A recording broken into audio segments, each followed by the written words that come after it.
नमस्कार, आप देख रहे हैं द न्यूज़ 15। मैं हूं आपके साथ अर्पिता राव। चलिए नजर डालते हैं आज की 15 बड़ी खबरों पर। प्रधानमंत्री नरेंद्र मोदी को आज जान से मारने की धमकी दी गई। मुंबई पुलिस कंट्रोल रूम में धमकी भरा फोन आया। मामले में पुलिस ने 34 साल की महिला को हिरासत में लिया है।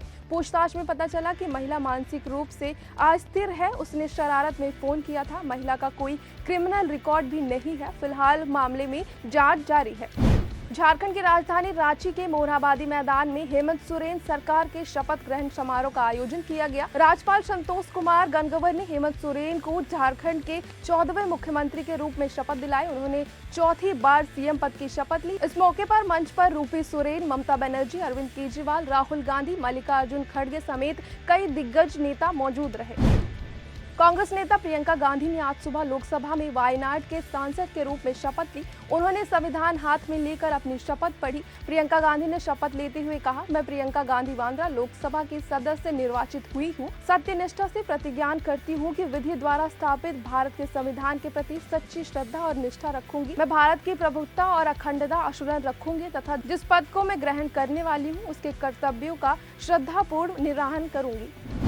प्रधानमंत्री नरेंद्र मोदी ने आज विदेश मंत्री एस जयशंकर से मुलाकात की और बांग्लादेश में हिंदू सहित धार्मिक अल्पसंख्यकों पर हमले के मुद्दा पर चर्चा की। इस दौरान उन्होंने चिन्मय कृष्ण दास ब्रह्मचारी की गिरफ्तारी और चटगांव जिले में मंदिर को नुकसान पहुंचाने के मुद्दे पर भी बात की। मुलाकात के बाद जयशंकर कल संसद के दोनों सदनों को इस मुद्दे पर जानकारी दे सकते हैं।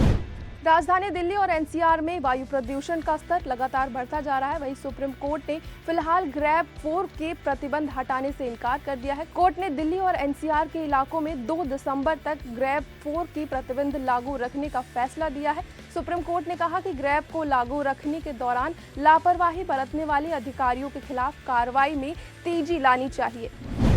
आतिशी सरकार ने दिल्ली इलेक्ट्रॉनिक व्हीकल पॉलिसी को मार्च 2025 तक बढ़ाने का फैसला लिया है। उन्होंने कहा 1 जनवरी 2024 और उसके बाद खरीदे गए इलेक्ट्रॉनिक वाहनों पर सब्सिडी मिलेगी और रोड टैक्स में भी छूट दी जाएगी। बता दें, दिल्ली ईवी पॉलिसी का उद्देश्य राजधानी में ई व्हीकल की खरीदी को बढ़ावा देना है। वक्फ पर बनी जेपीसी कमेटी का कार्यकाल बढ़ा दिया गया है। बजट सत्र 2025 के आखिरी दिन तक रिपोर्ट देने का प्रस्ताव लोकसभा में जगदम्बिका पाल ने पेश किया था। सदन ने इसकी सहमति दे दी है।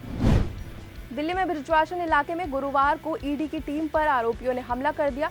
सुबह केंद्रीय एजेंसी की टीम यूएई स्थित पाइपर लैब से संबंधित साइबर अपराधियों की जांच के लिए बृजवासन इलाके में एक फार्म हाउस पहुंचे थे। इस घटना में ईडी के एक निदेशक घायल हो गए हैं। पुलिस ने मामला दर्ज कर जांच शुरू कर दी है। मानव तस्करी मामले में राष्ट्रीय जांच एजेंसी ने बड़ा एक्शन लिया है। राष्ट्रीय जांच एजेंसी ने आज मानव तस्करी के मामले पे 6 राज्यों में 22 जगहों पर छापेमारी की। राज्य पुलिस के साथ मिलकर एनआईए की अलग अलग टीमों द्वारा सुबह से ही तलाशी अभियान जारी है। बता दें, संगठित तस्करी नेटवर्क को ध्वस्त करने के उद्देश्य से ये जांच अभियान विशेष इनपुट के आधार पर सिंदिगों के ठिकानों पर चलाया गया है। बीते साल बीजेपी नेता अनुज चौधरी की सरेआम हत्या का आरोपी 1 लाख का इनामी सतेंद्र गिरफ्तार कर लिया गया है। बीते साल भाजपा नेता अनुज चौधरी की उस वक्त हत्या कर दी गई थी जब वो घर से बाहर टहल रहे थे। आरोपी सतेंद्र फरार चल रहा था, जिसके बाद उस पर इनाम घोषित किया गया था।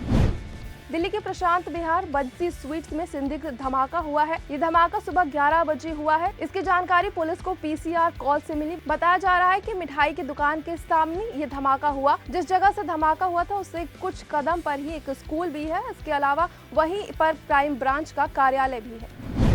बॉलीवुड एक्टर कार्तिक आर्यन की फिल्म भूल भुलैया 3 दिवाली के मौके पर सिनेमाघरों में रिलीज हुई थी। इस फिल्म ने बॉक्स ऑफिस पर धमाल मचा दिया। भूल भुलैया 3 के साथ अजय देवगन के सिंघम अगेन भी रिलीज हुई थी। कार्तिक आर्यन की फिल्म ने अजय देवगन को पीछे छोड़ दिया और पहले ही 2,500 करोड़ के क्लब में शामिल हो गई है। भारत के खिलाफ 5 टेस्ट में मिली हार के बाद ऑस्ट्रेलिया टीम में बड़ा बदलाव देखने को मिला। दरअसल तस्मानिया ऑलराउंडर व्यू वेबस्टर को भारत के खिलाफ दूसरे टेस्ट के लिए ऑस्ट्रेलिया की टीम में शामिल किया गया है। वेबस्टर का चुनाव मिशेल मार्श के कवर के रूप में हुआ था, जिन्हें पार्थ में पहले टेस्ट में ऑस्ट्रेलिया की 295 रन की हार के बाद दर्द का सामना करना पड़ा था। इजराइल ने लेबनान के साथ बुधवार को समझौता लागू होने के बाद साउथ लेबनान में कर्फ्यू लगा दिया। इजराइल के सैन्य प्रवक्ता ने एक्स पर पोस्ट कर कहा, निवासियों को गुरुवार को शाम 5 बजे से सुबह 7 बजे के बीच सीमा से लगभग 30 किलोमीटर दूर लितानी नदी के दक्षिण में यात्रा करने से रोक दिया जाएगा। बांग्लादेश की अवामी लीग की अध्यक्ष एवं पूर्व प्रधानमंत्री शेख हसीना ने देश में बढ़ती हिंसा और मानव अधिकार उल्लंघनों को लेकर बड़ा बयान दिया है। उन्होंने चटगांव में एक वकील की हत्या की कड़ी निंदा करते हुए कहा, इस घटना में शामिल अपराधियों को तुरंत पकड़कर सजा देनी चाहिए। यूनूस सरकार पर सवाल उठाते हुए उन्होंने कहा, अगर नई सरकार दोषियों को सजा नहीं दे पा रही तो उन्हें मानवाधिकार उल्लंघन का जवाब देना होगा। तो ये थी आज की 15 बड़ी खबरें। इस तरह की खबरों को देखते रहने के लिए हमारे साथ जुड़े रहें और देखते रहें द न्यूज़ 15।